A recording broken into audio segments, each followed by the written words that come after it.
आज हामी एउटा निकै चाखलाग्दो विषयमा कुरा गर्दैछौं, कक्षा 6, 7 र 8 को लागि तयार पारिएको गणितको एउटा बिल्कुलै नयाँ वार्षिक कार्ययोजना। शिक्षक राजेन्द्र प्रसाद पाण्डेले तयार पार्नुभएको यो योजनाले गणित पढाउने तरिकालाई नै व्यवस्थित, व्यावहारिक र साँच्चीकै परिणाम दिने खालको बनाउने लक्ष्य राखेको छ। ल आउनुहोस्, यो नयाँ अध्यायभित्र के कस्ता रोचक कुराहरू रहेछन् खोतलौं। गणित यो शब्द सुन्ने बित्तिकै धेरैलाई के लाग्छ? सूत्रै सूत्रको जालो, नियमहरूको पहाड अनि सबै रट्नै पर्ने बाध्यता। हो, यही कारणले गर्दा धेरैलाई गणित एकदमै डरलाग्दो विषय बन्न पुग्छ। तर के साँच्चै गणितको सिकाइ यस्तै हुनुपर्छ त? हो, अबको शिक्षण पद्धतिले ठिक यही पुरानो धारणालाई बदल्न खोजिरहेको छ। शैक्षिक सत्र 2083बाट लागू हुने यो नयाँ कार्ययोजनाले गणितलाई कक्षा कोठाको 4 पर्खालबाट बाहिर निकालेर हाम्रो वास्तविक जीवनसँग जोड्ने एउटा ठूलो लक्ष्य लिएको छ। यो नयाँ शिक्षण विधिको मुटुमा एउटा एकदमै सरल तर शक्तिशाली सिद्धान्त लुकेको छ। त्यो हो गरेर सिक्ने, अर्थात् लर्निङ बाई डुइङ। यसले विद्यार्थीहरूलाई चुपचाप सुनेर बस्ने श्रोताबाट आफै केही गर्ने सक्रिय सहभागीमा बदलिदिन्छ। यो पूरै कार्ययोजनाको मुख्य आधार नै यही हो, मूर्तबाट अमूर्ततर्फको यात्रा। अब यसको मतलब के हो भने, पहिले छुन र देख्न सकिने ठोस वस्तुहरू प्रयोग गरेर कुनै कुरा बुझाउने अनि त्यसपछि मात्र त्यससँग जोडिएको गणितीय सिद्धान्त वा सूत्रबारे पढाउने। यो प्रक्रिया एकदमै सरल छ। हेर्नुहोस्, पहिलो चरणमा विद्यार्थीहरूले ढुङ्गा, सिन्का जस्ता वास्तविक छुन मिल्ने वस्तुहरू प्रयोग गर्छन्।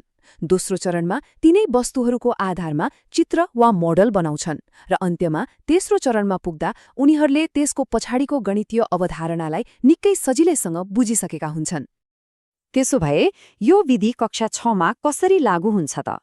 आखिर गणितीय अवधारणाको बलियो जग बसाल्नका लागि यो कक्षा त निकै महत्त्वपूर्ण छ। ल हेर्नुहोस् त, कति व्यावहारिक। संख्याको अवधारणा बुझाउन ढुङ्गा र सिन्का, घाताङ्क सिकाउन कागज पट्याउने खेल, अनि कोणहरू चिन्नलाई कतै जानै परेन, घरको ढोका वा किताबकै कुना। गणित त कति रमाइलो र व्यावहारिक हुन सक्ने रहेछ, होइन त?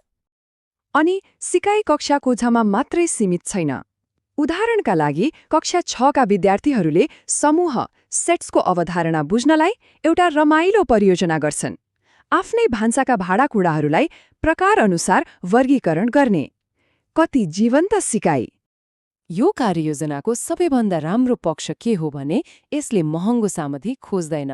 बीजगणित बुझ्न चकलेट वा ढुङ्गा, नाफा नोक्सान सिक्न कक्षामा नै एउटा सानो बजार, अनि ठोस वस्तुबारे जान्न टुथपेस्टको खाली बट्टा। कस्तो रचनात्मक!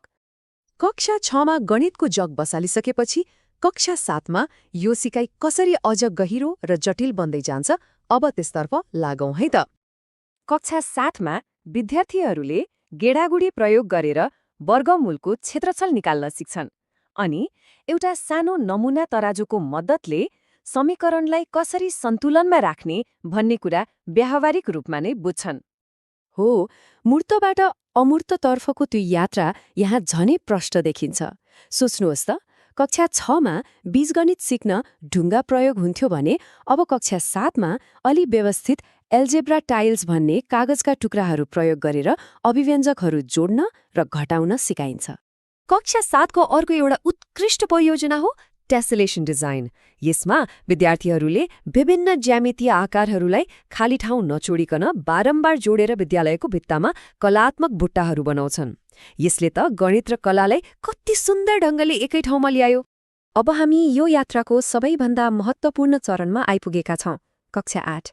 यहाँ आएर अहिलेसम्म सिकेका सबै गणितीय अवधारणाहरूलाई कक्षा कोठाबाट बाहिर निकालेर वास्तविक संसारमा नै प्रयोग गरिन्छ। यो एउटा निकै महत्त्वपूर्ण प्रश्न हो, होइन र? हामीले स्कुलमा पढेको गणित हाम्रो दैनिक जीवनमा आखिर कहाँ काम लाग्छ त? कक्षा 8 को कार्ययोजनाले ठिक यही प्रश्नको व्यावहारिक उत्तर दिन्छ। यहाँ हेर्नुहोस्, साधारण ब्याजको हिसाब सिक्न विद्यार्थीहरू ब्याङ्क नै भ्रमण गर्छन्। पाइथागोरसको साध्यलाई किताबमा पढेर मात्र होइन, ग्राफ पेपरमा आफै प्रमाणित गर्छन्। अनि विद्यालयकै वार्षिक नतिजालाई पाई चार्ट बनाएर विश्लेषण गर्छन्। यो परियोजनामा त विद्यार्थीहरूले ब्याङ्कको नमुना भाउचर भर्छन्, पासबुक हेर्छन् अनि सावा, समय र ब्याज दरको आधारमा वास्तविक ब्याज आफै गणना गर्छन्। यसले वित्तीय साक्षरतालाई सानै उमेरमा कति व्यावहारिक बनाउँछ।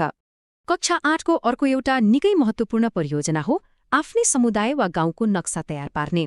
यसमा उनीहरूले स्केल, दिशा र स्थान निर्धारण, कोअर्डिनेट्स जस्ता अवधारणाहरू आफै प्रयोग गर्छन्। यस्तो सिकाइ कसरी बिर्सन सकिन्छ र? ल, हामीले कक्षा 6, 7 र 8का विभिन्न क्रियाकलापहरू त हेर्यौं, तर यो पुरै कार्ययोजनाको बृहत दृष्टिकोण वा सार के हो त? आउनुहोस् अब त्यसलाई अलिकति केलाएर हेरौं। संक्षेपमा भन्नुपर्दा यो नयाँ दृष्टिकोण 3वटा बलिया स्तम्भमा अडिएको छ। पहिलो, यो विद्यार्थी केन्द्रित छ, जहाँ शिक्षकभन्दा विद्यार्थी बढी सक्रिय हुन्छन्। दोस्रो, यो पूर्णतया व्यावहारिक छ। र तेस्रो, यो परियोजना आधारित छ, जहाँ परियोजना कार्य आन्तरिक मूल्याङ्कनको एउटा मुख्य हिस्सा नै बन्छ। अन्तमा यो बुझ्नु जरुरी छ कि यो केवल केही नयाँ पाठहरूको सूची मात्रै होइन, यो त शिक्षण र सिकाइप्रतिको हाम्रो सोचमा नै एउटा ठूलो परिवर्तन हो, जहाँ रटेर पास हुने भन्दा पनि गरेर सिक्ने र समस्या समाधान गर्ने कुरामा जोड दिइन्छ।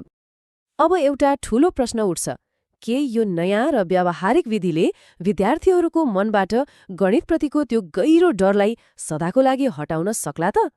खैर, यो प्रश्नको उत्तर त भविष्यले नै दिनेछ, तर यो प्रयास पक्कै पनि एक सकारात्मक र शक्तिशाली कदम हो।